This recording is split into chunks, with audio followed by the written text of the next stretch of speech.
25.8%. That's how much property values in central Auckland collapsed in just 15 months. I'm talking about Ponsonby, Herne Bay, Parnell, Remuera, the addresses everyone dreams of owning. These aren't modest family homes in the outer suburbs. These are the million-dollar properties people spend their entire lives saving for. And they lost $397,200 in value, nearly $400,000. Picture this. You buy a Ponsonby villa in November 2021 for $1.54 million. 15 months later, it's worth $1.14 million. That's not a typo. Nearly $400,000 just gone. And look, this wasn't some gentle market correction where prices eased a bit. This was a full-blown wealth wipeout, and it hit Auckland's wealthiest neighborhoods harder than anyone saw coming. While the rest of Auckland was hurting with values down about 19%, Central Auckland got absolutely hammered with that 25.8% crash. Even Herne Bay, New Zealand's most expensive suburb where homes sell for $2.6 million, couldn't dodge the bullet. Ponsonby at $2.2 million? Got crushed. Remuera at $2 million? Same story. The country's wealthiest postcodes were bleeding value faster than we've seen in modern history. But here's what makes this whole thing particularly brutal. These homeowners weren't just watching numbers on a screen go down.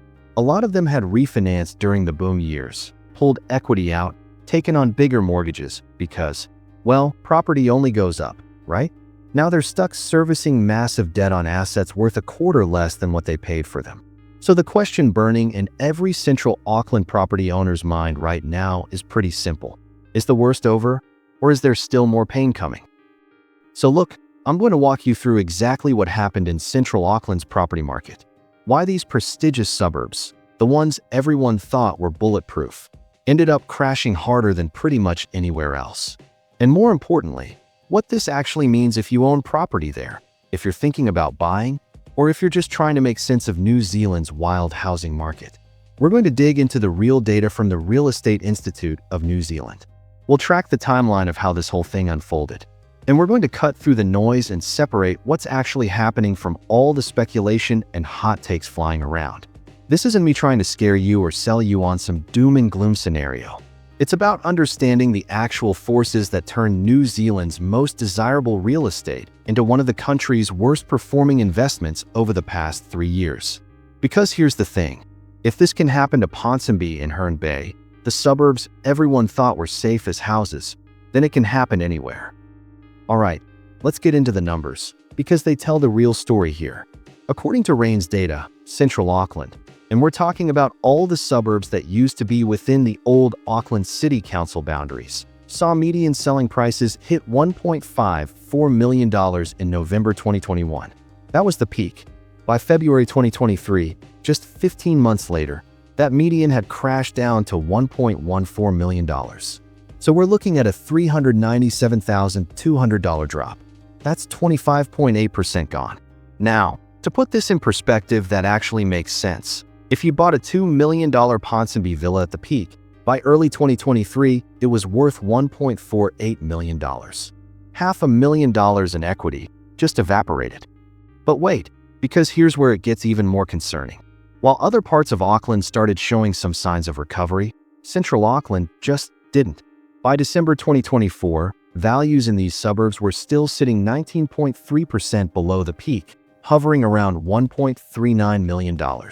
We're talking about 3 years of basically zero recovery in some of the most expensive real estate in the entire country.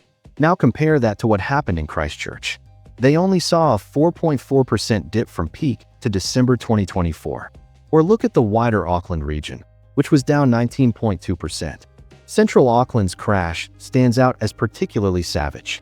The latest council valuations that came out in mid-2025 just confirmed how bad the damage really was. Ponsonby's capital values dropped 14% between 2021 and 2024, from $2.65 million down to $2.27 million. But here's the kicker. Land values took an even harder beating. They were down 19%, from $2.08 million to $1.65 million. That's more than $400,000 wiped off the value of what are typically tiny Ponsonby sections. So the obvious question is, Why did Central Auckland get hit so much harder than everywhere else? And the answer actually makes a lot of sense once you understand what drove the boom in the first place, and what made the crash pretty much inevitable. During 2020 and 2021, New Zealand had one of the biggest property booms anywhere in the world. The Reserve Bank dropped the official cash rate to a record low 0.25%. Mortgage rates hit levels we'd never seen before. Central Auckland's premium suburbs went absolutely nuts during this time. Wealthy buyers with massive borrowing capacity were getting into bidding wars left and right. Properties in Herne Bay and Ponsonby that would normally take weeks to sell, they were going under contract in days. The median price-to-income ratio hit 11.2, which means the average home cost more than 11 times what the average household earned in a year. Insane numbers. But here's the thing about premium suburbs with sky-high price points. They're exactly the areas that crash the hardest when borrowing costs double. And I'll tell you why. These properties need high-income buyers with large mortgages.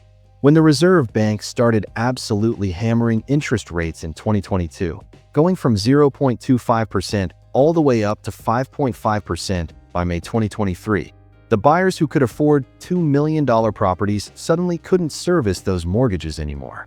Let me break this down with real numbers. A family borrowing $1.5 million at 3% back in 2021 was paying around $6,300 a month.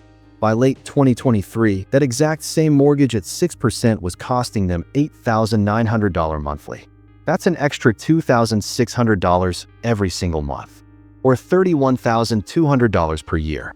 For a lot of households, even wealthy ones, those numbers just didn't work anymore. And unlike the first home buyer suburbs where demand stayed relatively strong because prices were more affordable, Central Auckland's market just dried up completely. The wealthy buyers vanished. Investors stepped back. Properties were sitting on the market for months with no one biting. Now look, behind all these statistics and percentages are actual families watching their wealth just evaporate. Let me paint you a picture of what this looked like in real life. Imagine you're a professional couple. You've been saving for years.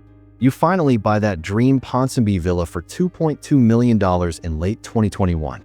You scrape together a 20% deposit. That's $440,000, which is basically your entire life savings plus help from family. You borrow $1.76 million from the bank. Fast forward to early 2023. Your property's now worth maybe $1.6 million if you're lucky. You owe more than your house is worth. The industry calls this being underwater, but what it actually means is you're trapped. You can't sell without taking a massive loss that wipes out your life savings. You can't refinance to get a better rate because the bank won't lend you money on a property with negative equity. You're just stuck there, watching your mortgage payments surge while your biggest asset keeps losing value. This exact scenario played out all across Central Auckland. The data shows that the number of people making losses when they sold their homes hit the highest level since 2014. Think about that.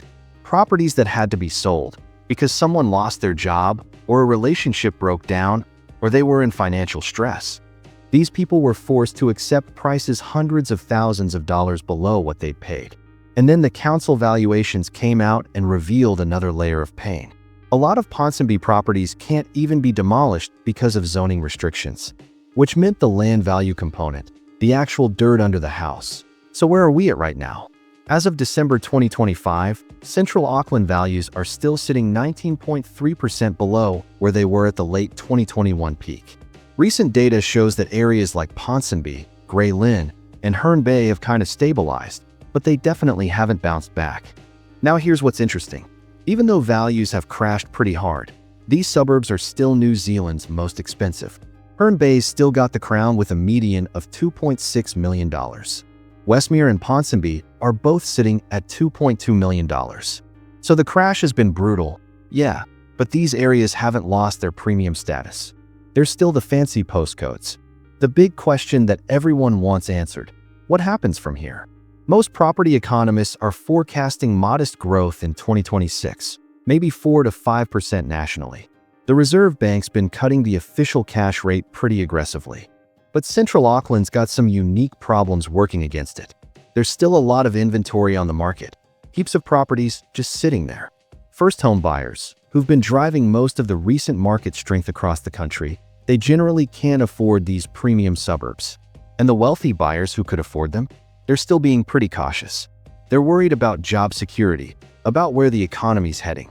Kelvin Davidson from Cotality pointed out that job market uncertainty has basically canceled out all the good vibes from lower mortgage rates.